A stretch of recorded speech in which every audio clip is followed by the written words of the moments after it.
ಆತ್ಮೀಯ ಗಗನ ಚಾನಲ್ ವೀಕ್ಷಕ ಬಂಧುಗಳೆಲ್ಲರಿಗೂ ಶುಭೋದಯ.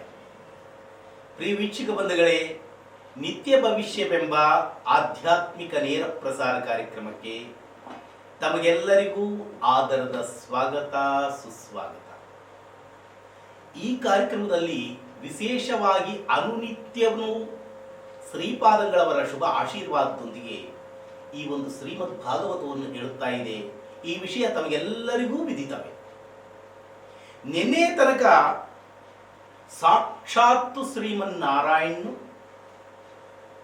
ವಸುದೇವ ಹಾಗೂ ದೇವಕಿಯ ಉದರದಲ್ಲಿ ಜನ್ಮವನ್ನು ತಾಳಿ ಬಂದರು.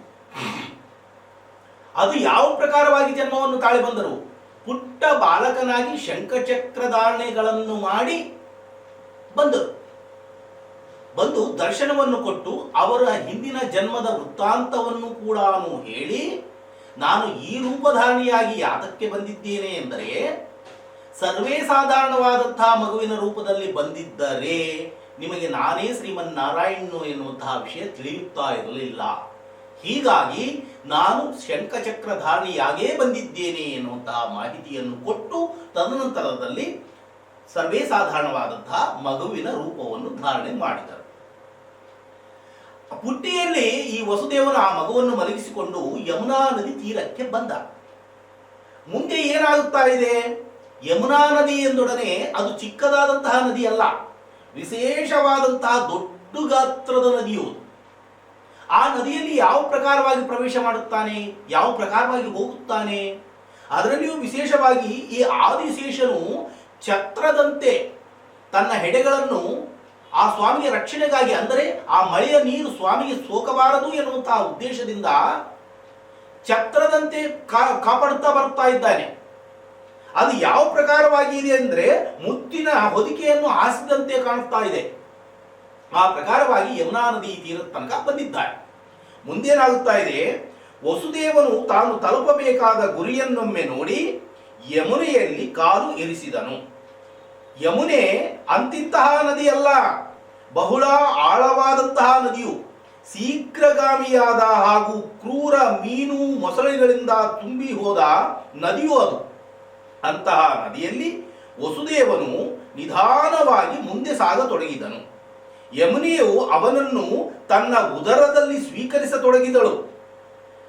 ಭಗವಂತನನ್ನು ತಲೆಯ ಮೇಲೆ ಕೂಡಿಸಿಕೊಂಡಿದ್ದಾನೆಂಬ ಆನಂದೋದ್ರೇಕದಿಂದ ಯುಕ್ತನಾದ ವಸುದೇವನಿಗೆ ತಾನು ಕಂಠ ಪರ್ಯಂತರ ಮುಳುಗಿ ಹೋದೆನೆಂದು ಕೂಡ ತಿಳಿಯಲೇ ಇಲ್ಲ.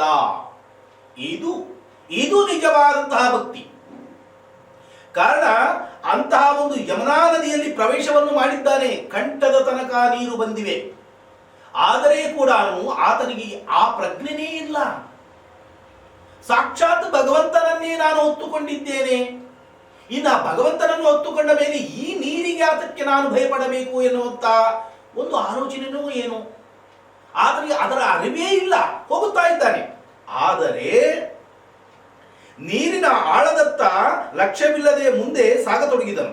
ಆಗ ಯಮುನೆಯು ಈ ಮಹಾತ್ಮನ ತಲೆಯ ಮೇಲೆ ಪರಮಾತ್ಮನು ಇರುವವನು. ಇವನು ಎಂತಹ ಪರಮಾತ್ಮನೆಂದರೆ, ರಾಮಾವತಾರದಲ್ಲಿ ನನ್ನ ಗಂಡನು, ಅಂದರೆ ಯಾರು? ಸಮುದ್ರ. ನನ್ನ ಗಂಡನು ಇವನಿಗೆ ಲಂಕೆಗೆ ಹೋಗಲು ದಾರಿ ಕೊಡಲಿಲ್ಲವೆಂದು ಶಾಂತ ಸಮುದ್ರ ಮಧ್ಯದಲ್ಲಿ ಅನಿರೀಕ್ಷಿತ ಸಹಸ್ರ ಜ್ವಾಲಾಮುಖಿಯ ವಿಸ್ಫೋಟದಂತೆ ಕ್ರುದ್ಧನಾಗಿ ತಕ್ಷಣದಲ್ಲಿ ಕೋದಂಡಪಾಣಿಯಾಗಿ ಅಮೋಘ ಶರಗಳಿಂದ ಮಹಾಸಾಗರವನ್ನೇ ಶೋಷಿಸಿ ಬಿಡಲು ನಿರ್ಧರಿಸಿದನು. ಆಗ ನನ್ನ ಪತಿಯು ಇವನಿಗೆ ಅಂಜಿ ದಾರಿ ಕೊಟ್ಟನು. ಈಗ ಮತ್ತೆ ಆ ಪರಮಾತ್ಮನೇ ಬಂದಿರುವವನು. ಇವನಿಗೆ ದಾರಿ ಕೊಡದಿದ್ದರೆ ನನ್ನ ಗತಿ ಏನಾಗಬಹುದು ಎಂದು ವಿಚಾರ ಮಾಡಿ ಗಾಬರಿಯಾಗಿ ಕೂಡಲೇ ಶಿಶುವಿನ ಎಡಪಾದಕ್ಕೆ ಸ್ಪರ್ಶ ಮಾಡಿ ಅವನ ಪಾದ ಧೂಳಿಯೊಂದಿಗೆ ದೇವಕಿಯಿಂದ ಹಚ್ಚಲ್ಪಟ್ಟಂತಹ ಕಪ್ಪನ್ನು ತೆಗೆದುಕೊಂಡಳು. ನೋಡಿ, ದೇವಕಿಯು ಬರುವಂತಹ ಸಂದರ್ಭದಲ್ಲಿ ಮುದ್ದಾಡಿ ಆ ಪುಟ್ಟ ಮಗುವನ್ನು ಉತ್ತಮವಾದಂತಹ ಪುಟ್ಟಿಯಲ್ಲಿ ಬಟ್ಟೆಗಳನ್ನು ಹಾಸಿ ಚಳಿ ಆಗುತ್ತೆ ಅನ್ನುವಂತಹ ವಿಶೇಷ ಕಾಳಜಿಯನ್ನು ವಹಿಸಿ ಒಂದು ನೂತನವಾದಂತಹ ವಸ್ತ್ರವನ್ನು ಕೂಡ ಹೊದಿಸಿ ಕಳಿಸಿದ್ದಳು. ಹಾಗೂ ಗೋಡೆಯ ಮೇಲೆ ದೀಪಕ್ಕೆ ಬಂದಂತಹ ಕಪ್ಪು ಗಾಡಿಗೆಯನ್ನು ದೃಷ್ಟಿಯಾಗಬಾರದು ಎನ್ನುವಂತಹ ಉದ್ದೇಶದಿಂದ ಬಾಲಕನಾದಂತಹ ಶ್ರೀಮನ್ನಾರಾಯಣನು ಅಂದರೆ ಶ್ರೀಕೃಷ್ಣ ರೂಪಧಾರಣೆಯಾಗಿ ಬಂದಂತಹ ಶ್ರೀಮನ್ನಾರಾಯಣ ಎಡಪಾದಕ್ಕೆ ಕಾಡಿಗೆಯನ್ನು ಹಚ್ಚಿದ್ದಳು. ಆ ಯಮುನಾ ನದಿಯಲ್ಲಿ ಪ್ರವೇಶ ಮಾಡಿದ ಮೇಲೆ ಆ ಯಮುನೆಯು ಅಂದರೆ ಆ ಗಂಗೆಯು ಆ ಒಂದು ಪಾದವನ್ನು ಎಡಪಾದವನ್ನು ಅಂದರೆ ಇದರ ಮೇಲೆ ಅರ್ಥವನ್ನು ಮಾಡಿಕೊಳ್ಳಿ. ಆ ಎಲ್ಲಿದ್ದಾರೆ ಸ್ವಾಮಿಯು? ಈತನ ತಲೆಯ ಮೇಲೆ ಪುಟ್ಟಿಯಲ್ಲಿದ್ದಾರೆ. ಆ ಪುಟ್ಟಿಯಲ್ಲಿ ಇರತಕ್ಕಂತಹ ಎಡಪಾದವನ್ನು ಸೋಕಿದಳು ಎಂದರೆ ಪೂರ್ಣವಾಗಿ ಮುಳುಗಿ ಹೋಗಿದ್ದಾನೆ, ಪರಿಪೂರ್ಣವಾಗಿ ಮುಳುಗಿ ಹೋಗಿದ್ದಾನೆ ನೀರಿನಲ್ಲಿ. ಅಂತಹ ಸಂದರ್ಭದಲ್ಲಿ ಆ ಎಡಪಾದಕ್ಕೆ ಹಚ್ಚಿದಂತಹ ಆ ಕಪ್ಪು ಚುಕ್ಕೆಯನ್ನು ತಾನು ಸೇಕರಣೆ ಮಾಡಿದಳು. ಯಾರು? ಯಮುನಾ ನದಿಯು. ಅಂದಿನಿಂದ ಅಲ್ಲಿ ನೀರು ಕಪ್ಪಾಗೇ ಇರುತ್ತದೆ. ಯಮುನಾ ನದಿ ಎಂದೊಡನೆ ಆ ನೀರು ಕಪ್ಪಾಗೇ ಇರುತ್ತದೆ. ಕಾರಣ ಶ್ರೀಹರಿಯ ಎಡಗಾಲಿನಲ್ಲಿ ಇರತಕ್ಕಂಥ ತನ್ನ ತಾಯಿಯಾದಂತಹ ವಾಸುಕಿಯು ಹಚ್ಚಿದಂತಹ ಕಾಡಿಗೆಯ ಸ್ಪರ್ಶದಿಂದ ಆ ನೀರು ಅಂದಿನಿಂದ ಕಪ್ಪಾಗಿತು. ಆಮೇಲೆ ಕಾಲಿಂದಿಯ ಕೂಡಲೇ ವಸುದೇವನು ಮೊಣಕಾಲಿನ ಕೆಳಗೆ ಇಳಿದಳು. ನೋಡಿ, ಯಾವಾಗ ಸ್ಪರ್ಶವನ್ನು ಮಾಡಿ ಮೊಣಕಾಲು ಕೆಳಗೆ ಬಂದಳು. ಕಾರಣ ಸ್ವಾಮಿಗೆ ಹೆದರಿ ಮತ್ತು ಏನ್ ಮಾಡಿಬಿಟ್ಟಿತ್ತಾನೋ, ರಾಮಾವತಾರದಲ್ಲಿ ಲಂಕೆಗೆ ಹೋಗಬೇಕಾದರೆ ನನ್ನ ಪತಿರಾಯನು ಅಂದರೆ ಸಮುದ್ರ ಅಡ್ಡ ಬಂದಿತಂದು ತನ್ನ ಬಾಣಗಳಿಂದ ಅಲ್ಲಿ ಒಂದು ಸೇತುವೆಯನ್ನೇ ನಿರ್ಮಾಣ ಮಾಡಿದ. ಆ ಪ್ರಕಾರವಾಗಿ ನನಗೆಲ್ಲಿ ಮಾಡುತ್ತಾನೋ ಎನ್ನುವಂತಹ ಭಯಭ್ರಾಂತಳಾದಂತಹ ಈ ಯಮುನಾ ಮಾತೆಯು ಮೊಣಕಾಲಿನ ಕೆಳಗೆ ಬಂದಳು. ಪರೀಕ್ಷಿತನೇ, ಶ್ರೀಹರಿಯ ಈ ಪ್ರಸಂಗ ನಿಮಿತ್ತದಿಂದ ಒಂದು ತತ್ವವನ್ನು ತಿಳಿಸಿದನು. ನೋಡಿ, ಪ್ರತಿಯೊಂದು ಮಾತಿನಲ್ಲಿ ಕೂಡ ಅರ್ಥಗರ್ಭಿತವಾಗಿರುತ್ತದೆ. ಯಾವ ಪ್ರಕಾರವಾಗಿ ಎಂದರೆ, ನನ್ನ ಪಾದಗಳನ್ನು ನಂಬಿದವರಿಗೆ ಈ ಅನೇಕ ಕ್ರೂರ ನಕ್ರಗಳಿಂದ ಯುಕ್ತವಾದಂತಹ ಅಗಾಧವಾದ ಆಳವಾಗಿರುವ ಯಮನೆಯಂತಿರುವ ಸಂಸಾರವು ಮೊಣಕಾಲು ಕೆಳಗೆ ಇರುವುದು. ಯಾರು ಸ್ವಾಮಿಯ ಪಾದವನ್ನು ಆಶ್ರಯಿಸುತ್ತಾರೋ ಅಂತವರಿಗೆ ಈ ಸಂಸಾರ ಎನ್ನುವಂತಹ ಭವಸಾಗರವೇ ಆಗಿದ್ದರೂ ಕೂಡ ಅದು ಮೊಣಕಾಲಿನ ಕೆಳಗೇ ಇರುತ್ತದೆ. ಅದು ಯಾವಾಗ? ನಾವು ಸ್ವಾಮಿಯನ್ನು ಸದಾ ಕಾಲ ಸ್ವಾಮಿಯ ನಾಮಸ್ಮರಣೆಯನ್ನೇ ಮಾಡುತ್ತಿರುವಂತಹ ಸಂದರ್ಭದಲ್ಲಿ ಇಂತಹ ಭವಸಾಗರವಾದಂತಹ ಸಂಸಾರವನ್ನು ದಾಟಲು ದೊಡ್ಡದೇನೂ ಅಲ್ಲ ಎಂದು ಪರಮಾರ್ಥವನ್ನು ತಿಳಿಸಿಕೊಡುವಂತಹ ಕಥೆಯೇ ಈ ಯಮುನಾ ನದಿಯ ಕಥೆಯು. ಅಂದರೆ ಸಂಸಾರ ಸಾಗರವನ್ನು ಸಹಜವಾಗಿ ದಾಟಿ ಹೋಗಬಹುದು ಎಂದು ಸೂಚಿಸಿದನು. ವಸುದೇವನಿಗೆ ಈ ಚಮತ್ಕಾರಿಕ ಬದಲಾವಣೆಯ ಪರಿವೆಯೇ ಇರಲಿಲ್ಲ. ಅವನಿಗೆ ಶೀಘ್ರವೇ ಗೋಕುಲಕ್ಕೆ ಹೋಗುವುದಿತ್ತು. ಯಮುನೆಯನ್ನು ದಾಟಿ ಗೋಕುಲಕ್ಕೆ ನಡೆದನು. ನಂದಗೋಪನ ಮನೆ ಎದುರಿನಲ್ಲಿ ಕ್ಷಣಕಾಲ ನಿಂತು ಯಶೋದೆಯು ಇರಬಹುದಾದ ಕೋಣೆಗೆ ನೇರವಾಗಿ ಹೋದನು. ಯಶೋದೆಯು ಮಗ್ಗಲಲ್ಲಿ ಮುದ್ದಾದ ಹೆಣ್ಣು ಕೂಸೊಂದು ಮಲಗಿದ್ದನ್ನು ನೋಡಿ ಸಂತೋಷಗೊಂಡಾಗ ವಾಸುದೇವನನ್ನು ಕರೆದುಕೊಂಡು ಬಂದನೆಂದು ಆ ಹೆಣ್ಣು ಶಿಶು ಕಿಲಕಿಲನೇ ನಕ್ಕಿತು. ಯಶೋದೆಯು ಗಾಢನಿದ್ರೆಯಲ್ಲಿ ಮುಳುಗಿ ಹೋಗಿದ್ದಳು. ವಸುದೇವನು ಬುಟ್ಟಿಯಲ್ಲಿಯ ಮುದ್ದು ಬಾಲಕನನ್ನು ಯಶೋದೆಯ ಪಕ್ಕದಲ್ಲಿ ಮಲಗಿಸಿ ಬಾಲರೂಪಿಣಿಯಾದಂತಹ ದುರ್ಗಾದೇವಿಯನ್ನು ಎತ್ತಿಕೊಂಡು ಬುಟ್ಟಿಯಲ್ಲಿ ಮಲಗಿಸಿದನು. ದುರ್ಗೆಯು ತಮೋಭಿಮಾನಿ ದೇವತೆಯಾದ್ದರಿಂದ ಅವಳು ಎಲ್ಲರಿಗೂ ನಿದ್ರೆ ಆವರಿಸುವಂತೆ ವ್ಯವಸ್ಥೆಯನ್ನು ಮಾಡಿ ತಾನು ಮಾತ್ರ ಆವರಣದಿಂದ ಹೊರಗಿದ್ದು ಶ್ರೀಹರಿಯ ಆಗಮನವನ್ನೇ ಪ್ರತೀಕ್ಷಿಸುವವಳಂತೆ ಅವನ ಬಂದೊಡನೆ ತನ್ನ ಪುಟ್ಟ ಕಂಗಳಿಂದ ಹೊಳೆವ ದೃಷ್ಟಿಯು ಸೂಸಿ ದಿವ್ಯ ರಂಗವನ್ನು ನೋಡಿ ಸುಖ ಹೊಂದಿದಳು. ಆಮೇಲೆ ವಸುದೇವನಿಗೆ ತಾನಿನ್ನ ಮರಳಬೇಕು ಎಂದೆನಿಸಿದಾಗ ಯಶೋದೆಯ ಮಗ್ಗಲಲ್ಲಿದ್ದ ತನ್ನ ಮಗನಾದ ನಿತ್ಯ ಮುಕ್ತನಾದ ಶ್ರೀಹರಿಯನ್ನು ನೋಡಿ ಹೋಗಿ ಬರುವೆ ವಾಸುದೇವನೇ ಎಂದು ಜಡ ಹೃದಯದಿಂದ ನುಡಿದು ಹೊರಳಿದನು. ತಲೆಯ ಮೇಲೆ ಶಿಶು ರೂಪಿಣಿ ದುರ್ಗಾದೇವಿಯ ಬುಟ್ಟಿಯನ್ನು ಇಟ್ಟುಕೊಂಡು ವಸುದೇವನು ಕೋಣೆಯ ಬಾಗಿಲಿಗೆ ಬಂದು ಹೊರಳಿ ಶ್ರೀಹರಿಯನ್ನು ನೋಡಬೇಕೆಂದಾಗ ಅವನ ಕಂಗಳು ಅಶ್ರುಗಳ ಯೋಗದಿಂದ ಮಂಜಾದವು. ಆ ಮಂಜಿನ ಹನಿಗಳ ಮೂಲಕವೇ ಶ್ರೀಹರಿಯನ್ನು ನೋಡಿದಾಗ ಅನೇಕ ರೂಪಗಳನ್ನೂ ಕಂಡನು. ಆಮೇಲೆ ಮುನ್ನಡೆದನು. ಹೊರಟಾಗ ಮತ್ತೆ ಹೊರಳಿ ನೋಡತೊಡಗಿದನು. ದೂರ ಹೋದನು. ಆಗಲೂ ವಾಸುದೇವನನ್ನು ಕಾಣುತ್ತಲೇ ಇದ್ದನು. ಅಂದರೆ ಕೋಣೆಯ ಗೋಡೆಯ ಹಿಂದಿದ್ದ ವಾಸುದೇವನನ್ನು ತನ್ನ ಹೃದಯದಲ್ಲೇ ಕಾಣುತ್ತಾ ಇದ್ದನು. ಇದು ಅಚಲವಾದಂತಹ ಭಕ್ತಿ. ದೂರದಲ್ಲಿ ಬಿಟ್ಟು ಬಂದಿದ್ದಾನೆ, ಆದರೆ ಕೂಡ ಸಾಕ್ಷಾತ್ ಸ್ವಾಮಿಯನ್ನು ತನ್ನ ಹೃದಯದಲ್ಲೇ ಕಾಣುತ್ತಾ ಇದ್ದಾನೆ ಈ ವಸುದೇವನು. ಯಮುನೆಯನ್ನು ತಲುಪಿ ಶೀತಲ ಜಲ ಪ್ರವಾಹದಲ್ಲಿ ಪ್ರವೇಶ ಮಾಡಿ ಮೊದಲಿನಂತೆಯೇ ಕಾರ್ಯ ತನ್ಮತಿಯಿಂದ ನಿರ್ಭಯನಾಗಿ ಮುಂದೆ ನಡೆದನು. ಆಗ ಯಮುನೆಯು ಮತ್ತೆ ಅವನನ್ನು ಅವನ ಕಂಠ ಪರ್ಯಂತರ ಸ್ವೀಕರಿಸಿದರೂ ಅವನು ವಿಚಲಿತನಾಗಲಿಲ್ಲ. ಆ ವಿಚಾರವನ್ನು ವಿಚಲಿತನಾಗದಿದ್ದಾಗ ವಿಚಾರ ಮಾಡತೊಡಗಿದಳು ಯಾರು? ಈ ಯಮುನೆಯು. ಆಗ ಸರ್ವಶಕ್ತನನ್ನು ಕರೆದೊಯ್ದು ಈಗ ಶಕ್ತಿಯನ್ನು ಕರೆದೊಯ್ಯುತ್ತಾ ಇರುವವನು. ಇವಳೇನು ಸಾಮಾನ್ಯಳೇ? ಸ್ತ್ರೀ ಇದ್ದರೂ ಕೂಡ ಅಕ್ಷರ ಪುರುಷಳೆಂದು ಹೆಸರಿಸಿಕೊಳ್ಳುವವಳು. ಇವಳು ತತ್ವಗಳಿಗೆ ಮೂಲಭೂತವಾದ ಪ್ರಕೃತ್ಯಾಭಿಮಾನಿಯು. ಇವಳು ಕೂಡ ನನ್ನನ್ನು ನಾಶ ಮಾಡಬಹುದು, ಆದ್ದರಿಂದ ಜಗನ್ಮಾತೆಗೆ ದಾರಿ ಕೊಡುವುದೇ ಲೇಸು ಎಂದು ಸರಸರನೆ ವಸುದೇವನ ಮೊಣಕಾಲ ಕೆಳಗೆ ಇಳಿದಳು. ವಸುದೇವನು ಯಮುನೆಯನ್ನು ದಾಟಿ ಕಾರಾಗೃಹವನ್ನು ತಲುಪಿ ದೇವಕಿಯ ಪಕ್ಕದಲ್ಲಿ ಆ ಶಿಶುರೂಪಿಣಿಯಾದಂತಹ ದುರ್ಗೆಯನ್ನು ಮಲಿಸಿ ತಕ್ಷಣವೇ ಅವನ ಕಾಲ್ಗಳಲ್ಲಿ ಮೊದಲಿದ್ದಂತೆ ಬೇಡಿಗಳು ಕಟ್ಟಲ್ಪಟ್ಟವು. ಕಾರಾಗೃಹದ ಬಾಗಿಲುಗಳಿಗೆ ಬೀಗಗಳು ಬಿದ್ದವು. ಅಷ್ಟರಲ್ಲಿ ಆ ಶಿಶು ಚಮತ್ಕಾರ ಮಾಡಿ ತನ್ನ ಚಿತ್ಕಾರವೆಂಬ ಹರಿತಾದ ಖಡ್ಗದಿಂದ ತಾನು ಪಸರಿಸಿದ್ದ ಯೋಗ ಮಾಯೆಯ ಪರದೆಯನ್ನು ಹರಿದು ಬಿಟ್ಟಳು. ಆದ್ದರಿಂದ ಕಾವಲುಗಾರರು ಎಚ್ಚರಗೊಂಡು ಗಡಿಬಿಡಿಯಿಂದ ಎದ್ದು ದೇವಕಿಯ ಪ್ರಸೂತಳಾದೆಂಬುದನ್ನು ನಿಶ್ಚಯಿಸಿಕೊಂಡು ಕಂಸ ನಿದ್ದಲಿಗೆ ಧಾವಿಸತೊಡಗಿದರು. ಬಹುದಿನಗಳಿಂದ ಅಸ್ವಸ್ಥ ಚಿತ್ತನಾದ ಕಂಸನು ಅಂದಿನ ರಾತ್ರಿ ವಿಶೇಷ ಚಿತ್ತ ಕ್ಷೋಭೆಯನ್ನು ಅನುಭವಿಸುತ್ತಾ ಅತ್ತಿಂದಿತ್ತ ಇತ್ತಿಂದತ್ತ ತಿರುವಾಗ ಎದುರಿನಲ್ಲಿ ತನ್ನ ಸೇವಕರು ಧಾವಿಸಿ ಬರುತ್ತಿರುವುದನ್ನು ನೋಡಿ ತಾನೇ ಅವರನ್ನು ಭೇಟಿಯಾಗಲು ಅರ್ಧ ದಾರಿಗೆ ಹೋದಾಗ ಸೇವಕರನ್ನು ಉದ್ದೇಶಿಸಿ ಏಕೆ ಎಂದು ಅಧೀರ ಚಿತ್ತನಾಗಿ ಪ್ರಶ್ನಿಸಿದನು. ಅವರು ರಾಜನೇ, ದೇವಕಿಯು ಪ್ರಸೂತಳಾದಳು ಎಂದು ಹೇಳಿದರು. ಆಗ ಕಂಸನು ಏನು ಹುಟ್ಟಿತು ಎಂದಾಗ ದೂತರು ನಮಗೆ ಗೊತ್ತಿಲ್ಲ ಎಂದರು. ಅವರನ್ನು ದೂರಗಟ್ಟಿ ನೋಡುತ್ತಾ, ನೋಡಿ, ನನಗೆ ಗೊತ್ತಿಲ್ಲ ಎಂದು ಯಾವಾಗ ದೂತರು ಹೆಣ್ಣ ಗಂಡ ಎಂದು ಇವನ ಪ್ರಶ್ನೆ ಕೇಳಿದಾಗ ಅವರು ಗೊತ್ತಿಲ್ಲ ಎಂದೊಡನೆ ಭಯಾನಕವಾಗಿ ನೋಡುತ್ತಾ ಇದ್ದಾನೆ. ಮೂರ್ಖರೇ ಎಂದವನೇ ದಾಬುಗಾಲಿಕ್ಕುತ್ತಾ ಕಾರಾಗೃಹಕ್ಕೆ ಹೊರಟನು. ಅವನ ವಿಚಾರಗಳು ಅವನಿಗಿಂತಲೂ ಶೀಘ್ರದಿಂದ ಚಲಿಸುತ್ತಿದ್ದವು. ದೇವಕಿಯ 8ನೆಯ ಗರ್ಭದಿಂದ ನನ್ನ ಶತ್ರುವು ಜನಿಸಿರುವವನು. ಅವನು ಶಿಶುವಾಗಿದ್ದಾಗಲೇ ಸಂಹರಿಸುವುದೇ ಯೋಗ್ಯ. ಈ ಬಾರಿ ಹೇಗೆ ಸಂಹರಿಸಲಿ? ಸರಿ, ಮೊದಲಿನ 6 ಶಿಶುಗಳನ್ನು ಮುಗಿಸಿದಂತೆಯೇ ಇವನನ್ನು ಮುಗಿಸುವನು ಎಂದು ವಿಚಾರ ಮಾಡುತ್ತಾ ಕಾರಾಗೃಹದ ಬಾಗಿಲಿನಲ್ಲಿ ಪ್ರತ್ಯಕ್ಷ ಯಮನಂತೆ ಸ್ಥಿತನಾದನು.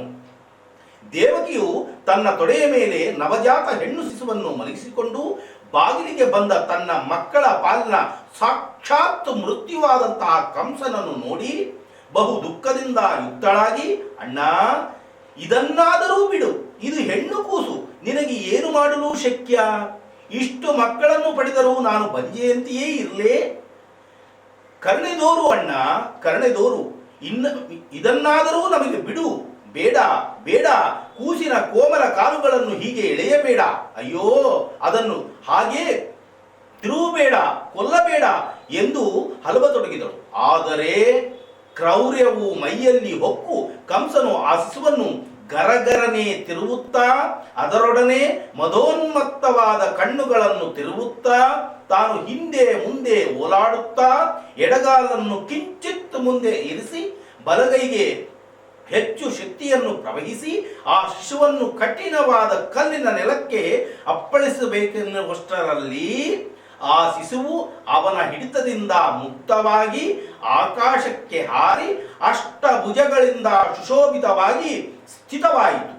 ದುರ್ಗೆಯ ರೂಪಗೊಂಡ ಆ ಶಿಶುವು ತನ್ನ ನೇತ್ರಗಳಿಂದ ಭಯಂಕರ ಕ್ರೋಧವನ್ನು ಹರಿಸುತ್ತಾ ಎಡಗೈಯಲ್ಲಿಯ ಅಗ್ನಿಪಾತ್ರೆಯಲ್ಲಿಯ ಅಗ್ನಿಯಂತೆ ತಪ್ತಳಾಗಿ ಬಲಗೈಯಲ್ಲಿಯ ಖಡ್ಗದ ಅಲಗಿನಷ್ಟು ಹರಿತಾದ ಧ್ವನಿಯಲ್ಲಿ ಗಹಗಹಿಸಿ ನಕ್ಕು ಅದೇ ಹರಿತಾದ ಸ್ವರದಲ್ಲಿ, ಮೂರ್ಖನೇ ಮೂರ್ಖನೇ, ನನ್ನನ್ನೇ ನೀನು ಸಂಹರಿಸುವೆ, ನನ್ನನ್ನು ಸಂಹರಿಸುವಂತಹ ಯೋಗ್ಯವಂತನೇ ನೀನು, ನಿನ್ನನ್ನು ಸಂಹರಿಸಲು ಶಕ್ತನಾದವನು ಇನ್ನೆಲ್ಲೋ ಅವತರಿಸಿ ದಿನ ದಿನಕ್ಕೆ ಬೆಳೆಯುತ್ತಾ ಇರುವವನು ಎಂದು ಹೇಳಿ ಮತ್ತೊಮ್ಮೆ ಗಹಗಹಿಸಿ ನಕ್ಕಳು. ಅನಪೇಕ್ಷಿತ ಘಟನೆಯಿಂದ ಕಂಸನಿಗೆ ದಿಗ್ಭ್ರಮೆಯಾಯಿತು. ಏನಾಯಿತೆಂದು ತಿಳಿಯಲಿಲ್ಲ. ಮೃತ್ಯು ಭಯದಿಂದ ಗ್ರಸ್ತನಾದ ಕಂಸನಿಗೆ ನನ್ನ ಶತ್ರುವು ಇನ್ನೆಲ್ಲೋ ಅವತರಿಸಿರುವನೆಂದು ಮಾತ್ರ ತಿಳಿಯಿತು. ಆಕಾಶದಲ್ಲಿ ಸ್ಥಿತಳಾದ ದಿವ್ಯ ತೇಜಳಾದ ಕ್ರೋಧ ರೂಪಳಾದ ದುರ್ಗೆಯನ್ನು ಶಾಂತಗೊಳಿಸಲು ದೇವತೆಗಳು ಅವಳ ಮೇಲೆ ಪುಷ್ಪ ವೃಷ್ಟಿಯನ್ನು ಗರೆದರು. ಅವಳನ್ನು ಬಾರಿ ಬಾರಿಗೆ ಸ್ತುತಿಸಿದರು. ಆಮೇಲೆ ದುರ್ಗಾದೇವಿಯು ಅದೃಶ್ಯರಾದಳು. ಪುನಃ ನಾಳೆ ಏನಾಗುತ್ತದೆ ಅದರ ಬಗ್ಗೆ ಕಾಯೋಣ. ಕಾರಣ ಇಂತಹ ಕಥೆಗಳನ್ನು ನಾವು ಒಂದೇ ಬಾರಿಗೆ ಹೇಳುತ್ತಾ ಎಲ್ಲವುದನ್ನು ಹೇಳುತ್ತಾ ಹೋದರೆ ನಾಳೆ ಕೇಳುವುದಕ್ಕೆ ಏನಿರುತ್ತದೆ, ಅದರ ಮೇಲೆ ಆಸಕ್ತಿ ಉಂಟಾಗುವುದಿಲ್ಲ. ಆ ಆಸಕ್ತಿ ಬರಬೇಕಾದರೆ ನಾವು ಏನು ಮಾಡಬೇಕು? ಮಧ್ಯದಲ್ಲಿ ಫುಲ್ ಸ್ಟಾಪ್ ಇಡಬೇಕು. ಇಟ್ಟಾಗ ನಾಳೆ ಏನಾಗುತ್ತದೆ ಎನ್ನುವಂತಹ ಎಲ್ಲರೂ ಕಾತುರದಿಂದ ಕಾಯುತ್ತಾ ಇರುತ್ತಾರೆ. ನಿಮಗೆ ತಿಳಿದಿಲ್ಲ ಎನ್ನುವಂತಹ ದುರುದ್ದೇಶದಿಂದ ನಾನು ಹೇಳ್ತಾ ಇಲ್ಲ, ಎಲ್ಲರಿಗೂ ತಿಳಿದೇ ಇರುತ್ತದೆ. ಆದರೆ ಹೇಳುವಾಗ ಹೇಳುಗರ ಮಾತುಗಳು ವಿಭಿನ್ನವಾಗಿ ಇರುತ್ತವೆ. ಈಗ ನಾನು ಪುಸ್ತಕವನ್ನು ನೋಡಿ ಓದಿ ಹೇಳಿದೆ, ಆದರೆ ನಮ್ಮ ಶ್ರೀಪಾದಂಗಳವರು ವಿಶೇಷವಾದಂತಹ ಧ್ವನಿಯಿಂದ ಎಲ್ಲರಿಗೂ ಕೂಡ ತಲೆಯಲ್ಲಿ ತೂರುವಂತೆ ಅವರು ಪ್ರವಚನವನ್ನು ಹೇಳುತ್ತಾರೆ. ಅಂತಹ ಶಕ್ತಿವಂತನು ನಾನಲ್ಲ. ಆದರೆ ಅವರ ಪಾದಧೂಳಿಯಾದಂತಹ ನನಗೆ ಈ ಪುಸ್ತಕವನ್ನಾದರೂ ನೋಡಿ ಓದುವಷ್ಟು ಶಕ್ತಿಯನ್ನಾದರೂ ಕೊಟ್ಟಿದ್ದಾರೆ ನನ್ನ ಮಹಾಪ್ರಭುಗಳು. ಅಂತವರ ಪಾದಕ್ಕೆ ಪುನಃ ಪುನಃ ನಮಸ್ಕಾರವನ್ನು ಸಲ್ಲಿಸುತ್ತಾ ಈಗ ಅದೇ ಗುರುಗಳ ನಾಮಸ್ಮರಣೆಯನ್ನು ಮಾಡಿ ಅವರ ಅನುಮತಿಯನ್ನು ಪಡೆದು ಅವರ ಆಜ್ಞಾನುಸಾರವಾಗಿ ಇಂದಿನ ದಿನದ ನಿತ್ಯ ಪಂಚಾಂಗ ಪಠನೆ ಹಾಗೂ ದ್ವಾದಶ ರಾಶಿಗಳ ನಿತ್ಯ ಭವಿಷ್ಯವನ್ನು ಹೇಳುವ ಮುನ್ನ ಗುರುಗಳ ನಾಮಸ್ಮರಣೆ. ಓಂ ಶ್ರೀ ಶ್ರೀ ಶ್ರೀ ಸತ್ಯಾತ್ಮತೀರ್ಥ ಶ್ರೀ ಗುರುಭ್ಯೋ ನಮೋ ನಮಃ. ವಾಕ್ಸಿದ್ಧಿಂ ದೇಹಿ ಮೇಂ, ವಾಕ್ಸಿದ್ಧಿಂ ದೇಹಿ ಮೇಂ, ವಾಕ್ಸಿದ್ಧಿಂ ದೇಹಿ ಮೇಂ. ಪ್ರಿಯ ಬಂಧುಗಳೇ, ಇಂದಿನ ಪಂಚಾಂಗ ಈ ಪ್ರಕಾರವಾಗಿ ಇದೆ. ಶ್ರೀ ಪ್ಲವನಾಮ ಸಂವತ್ಸರ, ದಕ್ಷಿಣಾಯಣ, ಶರದ್ ಋತುವು, ಆಶ್ವೀಜ ಮಾಸ, ಕೃಷ್ಣ ಪಕ್ಷ, ಗುರುವಾರ, ಪಾಡ್ಯಮಿ ತಿಥಿ, ಅಶ್ವಿನಿ ನಕ್ಷತ್ರ, ವಜ್ರನಾಮ ಯೋಗ, ಬಾಲವ ನಾಮಕರಣ. ಈ ಶುಭ ದಿನ ಸಕಲ ವೀಕ್ಷಕ ಬಂಧುಗಳಿಗೂ ಹಾಗೂ ಸರ್ವಜನಾಂಗಕ್ಕೂ ಭಗವಂತ ಉನ್ನತವಾದಂತಹ ದಿನವನ್ನಾಗಿ ಪರಿವರ್ತನೆ ಮಾಡಿ, ಆರೋಗ್ಯಭರಿತವಾದಂತಹ ದಿನವನ್ನಾಗಿ ಪರಿವರ್ತನೆ ಮಾಡಿ, ಸಂಪದ್ಭರಿತವಾದಂತಹ ದಿನವನ್ನಾಗಿ ಪರಿವರ್ತನೆ ಮಾಡಿ, ಎಲ್ಲರನ್ನೂ ಸುಭಿಕ್ಷ ರೀತಿಯಿಂದ ಕಾಪಾಡಲಿ ಎಂದು ಮನಃಪೂರ್ವಕ ಗುರುಗಳ ಮುಖೇನ ವಾಯುದೇವರ ಪಾದಚರಣ ಕಮಲಗಳಲ್ಲಿ ವಿಶೇಷವಾದಂತಹ ಪ್ರಾರ್ಥನೆಯನ್ನು ಸಲ್ಲಿಸುತ್ತಾ ಹಾಗೂ ಇಂದಿನ ದಿನ ಹುಟ್ಟುಹಬ್ಬವನ್ನು ಆಚರಿಸಿಕೊಳ್ಳತಕ್ಕಂತಹ ಪ್ರತಿಯೊಬ್ಬರಿಗೂ ಭಗವಂತ ಆನಂದ, ಆಯುರಾರೋಗ್ಯ, ಅಷ್ಟೈಶ್ವರ್ಯಾಭಿವೃದ್ಧಿಯನ್ನು ಕಲ್ಪಿಸಿಕೊಡುವುದು ಅಲ್ಲದೆ ಉತ್ತಮವಾದಂತಹ ಸದ್ಗುಣವನ್ನು ಪ್ರಸಾದಿಸಿ ಹಾಗೂ ಉತ್ತಮವಾದಂತಹ ವಿದ್ಯಾಬುದ್ಧಿಯನ್ನು ಪ್ರಸಾದಿಸಿ ಇನ್ನೂ 100 ವರ್ಷ ಇಂತಹ ಸಂಭ್ರಮಾಚರಣೆಗಳನ್ನು ಮಾಡಿಕೊಳ್ಳುವಂತಹ ಯೋಗ್ಯತೆ ಮತ್ತು ಶಕ್ತಿ ಅವರಿಗೆ ಪ್ರಸಾದಿಸಲಿ ಎಂದು ಮನಃಪೂರ್ವಕ ಗುರುಗಳ ಮುಖೇನ ವಾಯುದೇವರ ಪಾದಚರಣ ಕಮಲಗಳಲ್ಲಿ ವಿಶೇಷವಾದಂತಹ ಪ್ರಾರ್ಥನೆಗಳನ್ನು ಸಲ್ಲಿಸುತ್ತಾ ಹಾಗೂ ಇಂದಿನ ದಿನ ಮದುವೆಯ ವಾರ್ಷಿಕೋತ್ಸವವನ್ನು ಮಾಡಿಕೊಳ್ಳತಕ್ಕಂತಹ ಪ್ರತಿ ದಂಪತಿಗಳಿಗೆ ಪ್ರಪ್ರಥಮವಾಗಿ ಆ ಮಾತಿಗೆ ಭಗವಂತ ದೀರ್ಘ ಸುಮಂಗಳೀ ಭವ ಎನ್ನುವಂತಹ ಶುಭ ಆಶೀರ್ವಾದವನ್ನು ಮಾಡಿ ಆ ದಂಪತಿಗಳಿಗೆ ಬೇಕಾದಂತಹ ಎಲ್ಲ ವಿಧವಾದ ಸೌಕರ್ಯ ಸವಲತ್ತುಗಳನ್ನು ಒದಗಿಸಿಕೊಡುವುದು ಅಲ್ಲದೆ ಉತ್ತಮವಾದಂತಹ ಆರೋಗ್ಯ ಭಾಗ್ಯವನ್ನು ಪ್ರಸಾದಿಸಿ ಮಕ್ಕಳು ಮೊಮ್ಮಕ್ಕಳ ಜೊತೆಯಲ್ಲಿ ಇನ್ನೂ 100 ವರ್ಷ ಇಂತಹ ಸಂಭ್ರಮಾಚರಣೆಗಳನ್ನು ಮಾಡಿಕೊಳ್ಳುವಂತಹ ಯೋಗ್ಯತೆ ಮತ್ತು ಶಕ್ತಿ ಆ ದಂಪತಿಗಳಿಗೆ ಪ್ರಸಾದಿಸಲಿ ಎಂದು ಮನಃಪೂರ್ವಕ ಗುರುಗಳ ಮುಖೇನ ವಾಯುದೇವರ ಪಾದಚರಣ ಕಮಲಗಳಲ್ಲಿ ವಿಶೇಷವಾದಂತಹ ಪ್ರಾರ್ಥನೆಯನ್ನು ಸಲ್ಲಿಸುತ್ತಾ ಈಗ ಶ್ರೀಪಾದಂಗಳವರ ಶುಭ ಆಶೀರ್ವಾದದಿಂದಲೇ ಈ ಒಂದು ದ್ವಾದಶ ರಾಶಿಗಳ ನಿತ್ಯ ಭವಿಷ್ಯವನ್ನು ಹೇಳುವಂತಹ ಒಂದು ಅಲ್ಪ ಪ್ರಯತ್ನವಿದು.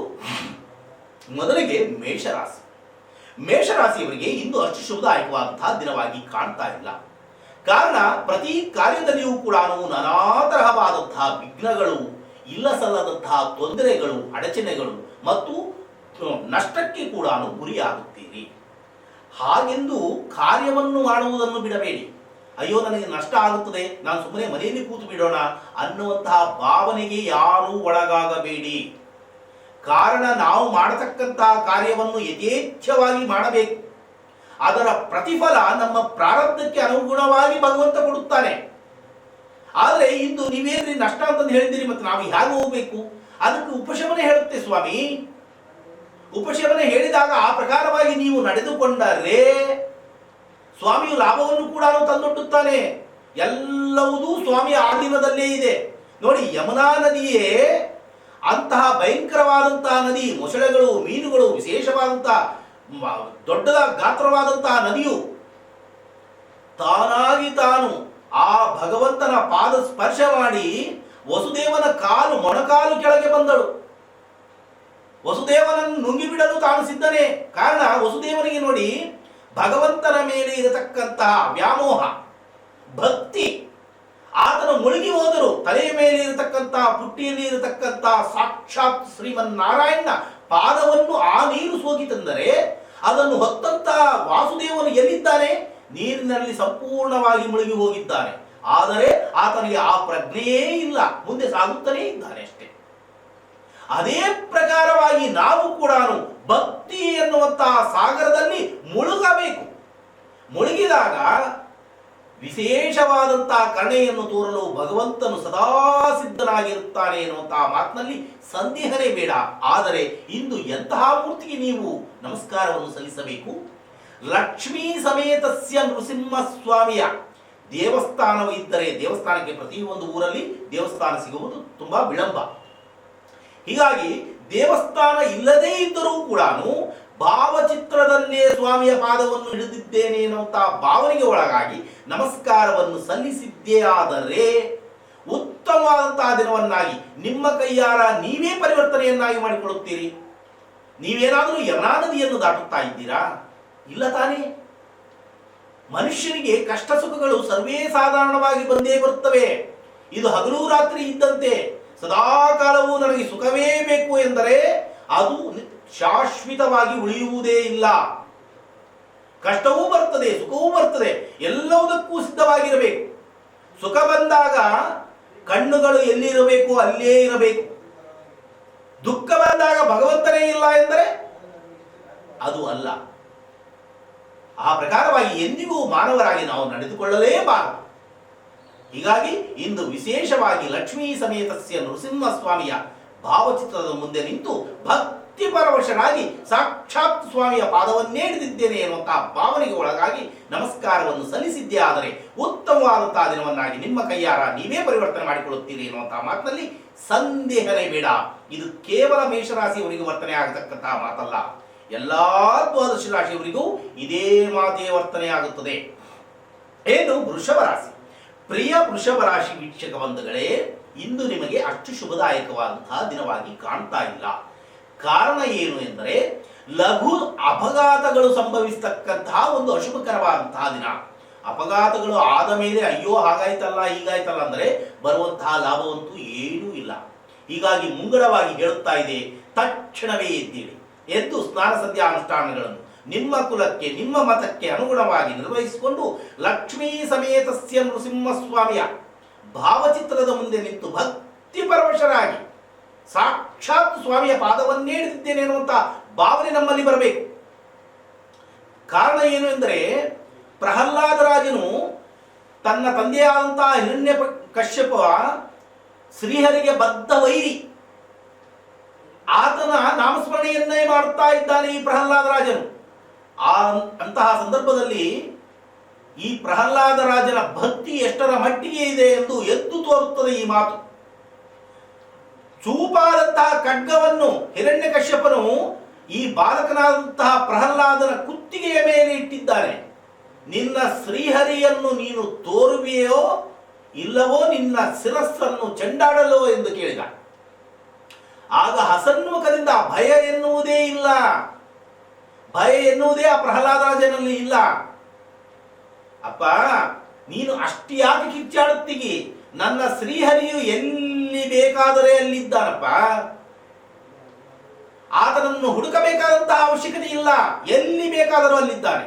ಆಗ ಮತ್ತಷ್ಟು ಉದ್ರೇಕಭರಿತನಾದವನು ಮತ್ತು ಈ ಗದವನ್ನು ಹಿಡಿದು ಕಂಬಗಳನ್ನು ತೋರುತ್ತಾ ಈ ಕಂಬದಲ್ಲಿದ್ದಾನ, ಈ ಕಂಬದಲ್ಲಿದ್ದಾನ, ಈ ಕಂಬದಲ್ಲಿದ್ದಾನ. ಎಲ್ಲಿ ಬೇಕಾದರೂ ಅಪ್ಪ, ಯಾವ ಕಂಬನೇ ಅಂತ ಅಲ್ಲ, ಎಲ್ಲಿ ಬೇಕಾದರೂ ಇದ್ದಾನಪ್ಪ ನನ್ನಪ್ಪ ಹರಿ ಎಂದು ಹೇಳಿದಾಗ ಕಂಬಕ್ಕೆ ಪ್ರಹಾರವನ್ನು ಮಾಡಿದ. ತಕ್ಷಣವೇ ಸ್ವಾಮಿಯು ಎದ್ದು ಬರಲಿಲ್ಲವೇ? ಇನ್ನು ಅದಕ್ಕಿಂತಲೂ ಕಷ್ಟವಾದಂತಹ ಕಷ್ಟಗಳು ನಮಗೆ ಬಂದಿವೆಯಾ? ಪ್ರಾಣ ಹೋಗುವಷ್ಟು ಕಷ್ಟಗಳು ನಮಗೆ ಬಂದಿವೆಯಾ? ಅರ್ಥ ಮಾಡಿಕೊಳ್ಳಿ. ಅರ್ಥ ಮಾಡಿಕೊಂಡಾಗ ನಮ್ಮ ಜೀವನವು ಸಾರ್ಥಕವಾಗುತ್ತದೆ. ಹೊರಗಿಂದ ಸೌಂಡ್ ಸ್ವಲ್ಪ ಕಡಿಮೆ ಮಾಡಿದ್ರು ಉತ್ತಮ ಸ್ವಾಮಿ. ಈ ಪ್ರಕಾರವಾಗಿ ಇದ್ದರೆ ನಾವು ಭಕ್ತಿ ಪರವಶರಾಗಬೇಕು.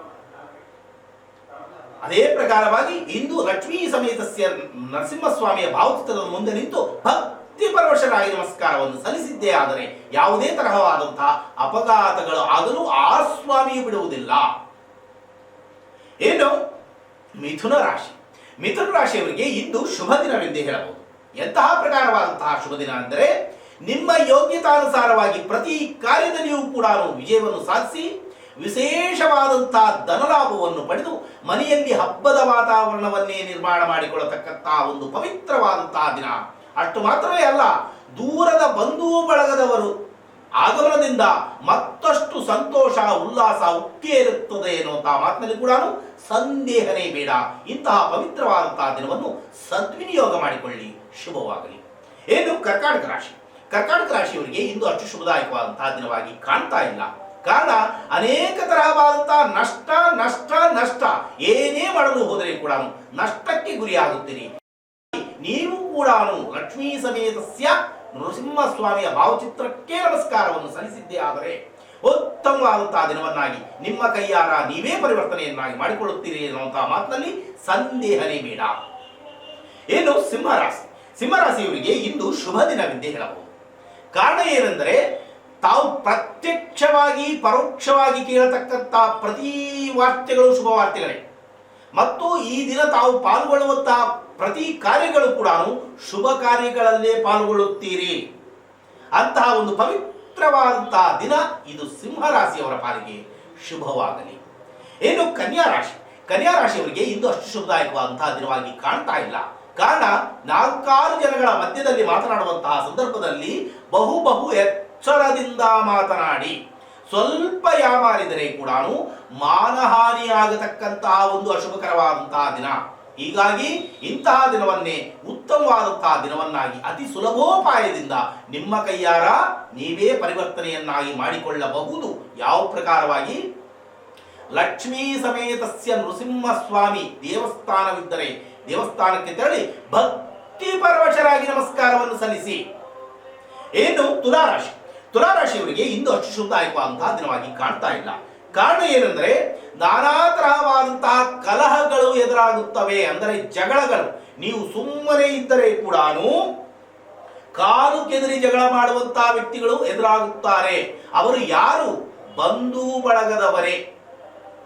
ಕೆಲವೊಬ್ಬ ಬಂಧು ಬಳಗದವರು ಇದಕ್ಕಾಗಿಯೇ ನಾವು ಜನ್ಮವನ್ನು ತಾಳಿದ್ದೇವೆ ಎನ್ನುವಂತ ಭ್ರಾಂತಿಯಲ್ಲಿ ಇರುತ್ತಾರೆ ಕಣ್ರಿ. ಅವರಿಗೆ ಏನಿಲ್ಲ, ಬೇರೆ ಕೆಲಸನೇ ಇಲ್ಲ, ಜಗಳ ಮಾಡುವುದೇ ಅದೇ ಮುಖ್ಯ ಉದ್ದೇಶ. ಇದಕ್ಕಾಗಿಯೇ ನಾನು ಜನ್ಮ ತಾಳಿ ಬಂದಿದ್ದೇನೆ ಎನ್ನುವಂತ ಭಾವನೆಯಲ್ಲಿ ಇರುತ್ತಾರೆ. ಆದರೆ ಅಂತವರ ಸಂಗಡ ಜಗಳವನ್ನು ಮಾಡಿದರೆ ನಮ್ಮ ಗೌರವಕ್ಕೆ ಧಕ್ಕೆ ಬರುತ್ತದೆ. ಹೀಗಾಗಿ ನೀವು ಅವರ ಸಂಗಡ ಜಗಳವನ್ನು ಮಾಡಬೇಕಾದಂತ ಅವಶ್ಯಕತೆಯೇ ಇಲ್ಲ.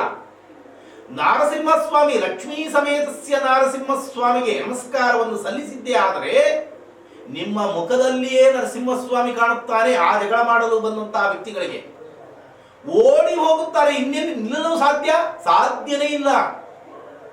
ಏನು? ವೃಶ್ಚಿಕ ರಾಶಿ. ವೃಶ್ಚಿಕ ರಾಶಿಯವರಿಗೆ ಇಂದು ಶುಭ ದಿನ, ಇಂದು ಅಷ್ಟು ಶುಭದಾಯಕವಾದಂತಹ ದಿನವಾಗಿ ಕಾಣ್ತಾ ಇಲ್ಲ. ಕಾರಣ ಏನು ಎಂದರೆ, ಭಯದ ವಾತಾವರಣ. ಏನಾಗುತ್ತದೋ ಎನ್ನುವಂತಹ ಭಯದ ವಾತಾವರಣ. ಏನಾಗುತ್ತೆ ಕಣ್ರಿ? ಏನಾಗಬೇಕು ಎಂದು ನಮ್ಮ ಹಣೆ ಬರಹದಲ್ಲಿ ಬರೆದಿರುತ್ತಾನೋ ಭಗವಂತ, ಅದನ್ನು ತಪ್ಪಿಸಲು ಯಾರಿಂದನೂ ಸಾಧ್ಯವಿಲ್ಲ. ಒಬ್ಬ ಭಗವಂತನಿಂದ ಮಾತ್ರ ಸಾಧ್ಯ. ಹೀಗಾಗಿ ಅಂತಹ ಭಯವು ತೊಲಗಬೇಕಾದರೆ ನೀವು ಮಾಡಬೇಕಾಗಿದ್ದು ಇದೇ ಲಕ್ಷ್ಮೀ ಸಮೇತಸ್ಯ ನೃಸಿಂಹಸ್ವಾಮಿಗೆ.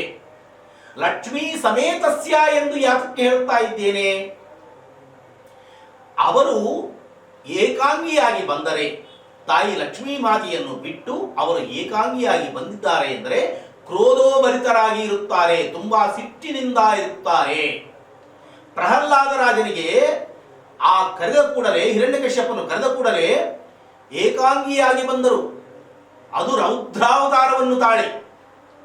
ಆದರೆ ಲಕ್ಷ್ಮಿ ಪಕ್ಕದಲ್ಲಿ ಇದ್ದರೆ ಸ್ವಾಮಿ ಶಾಂತ ರೀತಿಯಿಂದ ಇವನು ನನ್ನ ಭಕ್ತನಿದ್ದಾನೆ, ಇವನು ಏನೋ ತಾಪತ್ರಯದಲ್ಲಿ ಇದ್ದಾನೆ, ಇವನನ್ನು ಸಂರಕ್ಷಣೆ ಮಾಡಬೇಕಾದಂತಹ ಕರ್ತವ್ಯ ನನ್ನದು ಎಂದು ಸ್ವಾಮಿಯು ಶಾಂತ ರೀತಿಯಿಂದನೇ ನಿಮ್ಮನ್ನು ಸಂರಕ್ಷಣೆ ಮಾಡುತ್ತಾರೆ, ನಿಮ್ಮನ್ನು ನಮ್ಮನ್ನು ಸಂರಕ್ಷಣೆ ಮಾಡುತ್ತಾರೆ ಎನ್ನುವಂತಹ ಮಾತಿನಲ್ಲಿ ಸಂದೇಹನೇ ಬೇಡ. ಏನು ಧನುರಾಶಿ, ಧನುರಾಶಿಯವರಿಗೆ ಕೂಡ ಇಂದು ಅಷ್ಟು ಶುಭದಾಯಕವಾದಂತಹ ದಿನವಾಗಿ ಕಾಣ್ತಾ ಇಲ್ಲ. ಕಾರಣ ಅನಾರೋಗ್ಯ ಪೀಡಿತರಾಗತಕ್ಕಂತಹ ಒಂದು ಅಶುಭಕರವಾದಂತಹ ದಿನವಾಗಿ ಕಾಣ್ತಾ ಇದೆ. ಅನಾರೋಗ್ಯ ಎಂದೊಡನೆ ಮತ್ತು ಯಾರು ದೊಡ್ಡದಾಗಿ ಗಾಬರಿಯನ್ನು ಪಡಬೇಡಿ. ಏನೋ ಚಿಕ್ಕ ಪುಟ್ಟ ಅನಾರೋಗ್ಯ ಬರಬಹುದು, ಆದರೆ ಇಲ್ಲಿ ಮತ್ತೊಂದು ಮಾತನ್ನು ಕೂಡ ನಾನು ಹೇಳಲೇಬೇಕಾಗುತ್ತದೆ. ಕಾರಣ ಏನು ಎಂದರೆ, ಎಲ್ಲರಲ್ಲಿಯೂ ಭಗವಂತನನ್ನು ಕಾಣಿ ಎಂದು ಹೇಳುತ್ತೆ ನಮಗೆ ಶಾಸ್ತ್ರ. ಪ್ರತಿ ಒಂದು ಜೀವರಾಶಿಯಲ್ಲಿಯೂ ಕೂಡ ಭಗವಂತನನ್ನು ಕಾಣಬೇಕು. ಅದು ಬಾಯಿಂದ ಹೇಳುವುದು ತುಂಬಾ ಸುಲಭ, ಆದರೆ ಕೃತಿಯಲ್ಲಿ ತಂದುಕೊಳ್ಳುವುದು ತುಂಬಾ ಕಷ್ಟ. ಆದರೆ ಕೇವಲ ಮೂವರಲ್ಲಿ ಮಾತ್ರ ನೀವು ಭಗವಂತನನ್ನು ಕಾಣಿ. ಯಾರು? ನಮಗೆ ರಾಜಕೀಯ ರಂಗದವರು, ಅಂದರೆ ನಮಗೆ ಏನು ಪ್ರೇರಣೆಯನ್ನು ಕೊಡುತ್ತಾ ಇದ್ದಾರೆ, ಮಾಸ್ಕ್ ಅನ್ನು ಧರಿಸಿ, ಸ್ಯಾನಿಟೈಸರ್ ಅನ್ನು ಬಳಸಿ ಎಂದು ಹೇಳುತ್ತಾ ಇದ್ದಾರೆ. ಅದೇ ಪ್ರಕಾರವಾಗಿ ವೈದ್ಯಕೀಯ ರಂಗದವರು, ಪೊಲೀಸ್ ರಂಗದವರು ಈ ಮಾತುಗಳನ್ನು ಹೇಳುತ್ತಾ ಇದ್ದಾರೆ. ಅವರ ಮಾತಿಗೆ ಕಿಮ್ಮತ್ತನ್ನು ಕೊಡಬೇಕು. ಅವರ ಮಾತಿಗೆ ಕಿಮ್ಮತ್ತನ್ನು ಕೊಡದೆ ನಾವು ವರ್ತಿಸಿದರೆ ಭಗವಂತನ ಮಾತಿಗೆ ತಿರಸ್ಕಾರ ಮಾಡಿದಂತೆ ಆಗುತ್ತದೆ. ಆಗ ಇಂತಹ ಕರೋನಾ ಬಂದೇ ಬರುತ್ತದೆ. ಅಂತಹ ಕರೋನಾದಿಂದ ದೂರವಿರಬೇಕಾದರೆ ಆ ತ್ರಿಮೂರ್ತಿಗಳಲ್ಲೇ, ಅಂದರೆ ರಾಜಕೀಯ ರಂಗದವರು ಮತ್ತು ಪೊಲೀಸ್ ರಂಗದವರು, ಈ ವೈದ್ಯಕೀಯ ರಂಗದವರು ಯಾವ ಮಾತುಗಳನ್ನು ಹೇಳುತ್ತಾ ಇದ್ದಾರೋ ಆ ಮಾತುಗಳನ್ನು ಚಾಚೂ ತಪ್ಪದಂತೆ ನಾವು ಪರಿಪಾಲಿಸುತ್ತಾ ಲಕ್ಷ್ಮೀ ಸಮೇತಸ್ಯ ನೃಸಿಂಹಸ್ವಾಮಿಯ ಭಾವಚಿತ್ರದ ಮುಂದೆ ನಿಂತು ಭಕ್ತಿ ಪರವಶರಾಗಿ ನಮಸ್ಕಾರವನ್ನು ಸಲ್ಲಿಸಿದರೆ ಸ್ವಾಮಿಯು ಸುಪ್ರೀತನಾಗಿ ದೀರ್ಘಾಯುಷ್ಮಾನ್ ಭವ, ಆಯುರಾರೋಗ್ಯ ಅಷ್ಟೈಶ್ವರ್ಯಾಭಿವೃದ್ಧಿರಸ್ತು ಎಂದು ಕೂಡ ಆಶೀರ್ವಚನವನ್ನು ಮಾಡೇ ಮಾಡುತ್ತಾರೆ ಎನ್ನುವಂತಹ ಮಾತಲ್ಲಿ ಸಂದೇಹನೇ ಬೇಡ. ಏನು ಮಕರ ರಾಶಿ, ಮಕರ ರಾಶಿಯವರಿಗೆ ಇಂದು ಶುಭ ದಿನವೆಂದು ಹೇಳಬಹುದು. ಎಂತಹ ಪ್ರಕಾರವಾದಂತಹ ಶುಭ ದಿನ! ನೀವು ಪ್ರತ್ಯಕ್ಷವಾಗಿ ಪರೋಕ್ಷವಾಗಿ ಕೇಳುವಂತಹ ಪ್ರತಿ ವಾರ್ತೆಗಳು ಶುಭ ವಾರ್ತೆಗಳೇ, ಹಾಗೂ ಶುಭ ಕಾರ್ಯಗಳಲ್ಲೇ ಪಾಲ್ಗೊಳ್ಳುತ್ತೀರಿ ಮತ್ತು ವಿಶೇಷವಾದಂತಹ ಧನಾಗಮನ ಕೂಡ ಆಗತಕ್ಕಂತಹ ಅತ್ಯುನ್ನತವಾದಂತಹ ದಿನ. ಇಂತಹ ದಿನವನ್ನು ಸದ್ವಿನಿಯೋಗ ಮಾಡಿಕೊಳ್ಳಿ, ಶುಭವಾಗಲಿ. ಏನು ಕುಂಭರಾಶಿ, ಕುಂಭರಾಶಿಯವರಿಗೆ ಕೂಡ ಇಂದು ಶುಭ ದಿನವೆಂದೇ ಹೇಳಬಹುದು. ನಿಮ್ಮ ಯೋಗ್ಯತಾನುಸಾರವಾಗಿ ಪ್ರತಿ ಕಾರ್ಯದಲ್ಲಿಯೂ ಕೂಡ ವಿಜಯವನ್ನು ಸಾಧಿಸಿ ವಿಜಯ ಪತಾಕೆಯನ್ನೇ ಹಾರಿಸತಕ್ಕಂತಹ ಅತ್ಯುನ್ನತವಾದಂತಹ ದಿನ ಇದು ಕುಂಭರಾಶಿಯವರ ಪಾಲಿಗೆ ಶುಭವಾಗಲಿ. ಇನ್ನು ಕೊನೆಯದಾದಂತಹ ರಾಶಿ ಮೀನರಾಶಿ. ಮೀನರಾಶಿಯವರಿಗೆ ಇಂದು ಅಷ್ಟು ಶುಭದಾಯಕವಾದಂತಹ ದಿನವಾಗಿ ಕಾಣ್ತಾ ಇಲ್ಲ. ಕಾರಣ, ಪ್ರಿಯ ಮೀನರಾಶಿಯವರೇ, 4-6 ಜನಗಳ ಮಧ್ಯದಲ್ಲಿ ಮಾತನಾಡುವಂತಹ ಸಂದರ್ಭದಲ್ಲಿ ತುಂಬಾ ಎಚ್ಚರಿಕೆಯಿಂದ ಮಾತನಾಡಿ. ಸ್ವಲ್ಪ ಯಾಮಾರಿದರೆ ಕೂಡ ನಿಮ್ಮ ಮಾತುಗಳು ತಪ್ಪಾಗಿ ಅವರಿಗೆ ಕಂಡು, ಎದುರಿನ ವ್ಯಕ್ತಿಗಳಿಗೆ ಕಂಡು ಅಲ್ಲಿ ಕಲಹವೂ ಉಂಟಾಗುತ್ತದೆ. ಕಲಹಗಳು ಉತ್ಪನ್ನವಾಗದರೆ ಅದು ವಿಕೋಪಕ್ಕೆ ಕೂಡ ತೆರಳಬಹುದು. ಹೀಗಾಗಿ ಆದಷ್ಟು ಎಚ್ಚರಿಕೆಯನ್ನು ವಹಿಸಬೇಕಾದರೆ, ಆ ಎಚ್ಚರಿಕೆ ಎನ್ನುವಂತಹ ಗಂಟೆ ನಿಮಗೆ ಬಾರಿಸಬೇಕಾದರೆ ಲಕ್ಷ್ಮೀ ಸಮೇತಸ್ಯ ನೃಸಿಂಹಸ್ವಾಮಿಯ ಭಾವಚಿತ್ರದ ಮುಂದೆ ನಿಂತು ಭಕ್ತಿ ಪರವಶರಾಗಿ ನಮಸ್ಕಾರವನ್ನು ಸಲ್ಲಿಸಿದ್ದೇ ಆದರೆ ಉತ್ತಮವಾದಂತಹ ದಿನವನ್ನಾಗಿ ನಿಮ್ಮ ಕೈಯಾರ ನೀವೇ ಪರಿವರ್ತನೆ ಮಾಡಿಕೊಳ್ಳಬಹುದು ಎಂದು ಹೇಳುತ್ತಾ ಈ ಕಾರ್ಯಕ್ರಮವನ್ನು ಇಲ್ಲಿಗೆ ಅಂತ್ಯಗೊಳಿಸೋಣ. ಅಂತ್ಯಗೊಳಿಸುವ ಮುನ್ನ ಸಾಕ್ಷಾತ್ ಭಗವಂತನ ಪಾದಾರವಿಂದಗಳಲ್ಲಿ ಪ್ರಾರ್ಥನೆ ಸಲ್ಲಿಸುವುದೇನೆಂದರೆ, ಸರ್ವೇ ಜನಾಃ ಸುಖಿನೋ ಭವಂತು, ಸಮಸ್ತ ಸನ್ಮಂಗಳಾನಿ ಭವಂತು, ಸರ್ವಂ ಶ್ರೀಕೃಷ್ಣಾರ್ಪಣಮಸ್ತು ಎಂದು ಇಷ್ಟರ ತನಕ ನುಡಿದಂತಹ ಪ್ರತಿ ಅಕ್ಷರವನ್ನು ಶ್ರೀಕೃಷ್ಣ ಪರಮಾತ್ಮನ ಪಾದಕ್ಕೆ ಅರ್ಪಣೆಯನ್ನಾಗಿ ಮಾಡುತ್ತಾ ಪುನಃ ನಾಳೆ ಭೇಟಿಯಾಗುವ ನಿಮ್ಮೆಲ್ಲರ ಪ್ರೀತಿಯ ಪ್ರಾಣೇಶ್. ನಮಸ್ಕಾರ. ಇದು ಕಥೆ.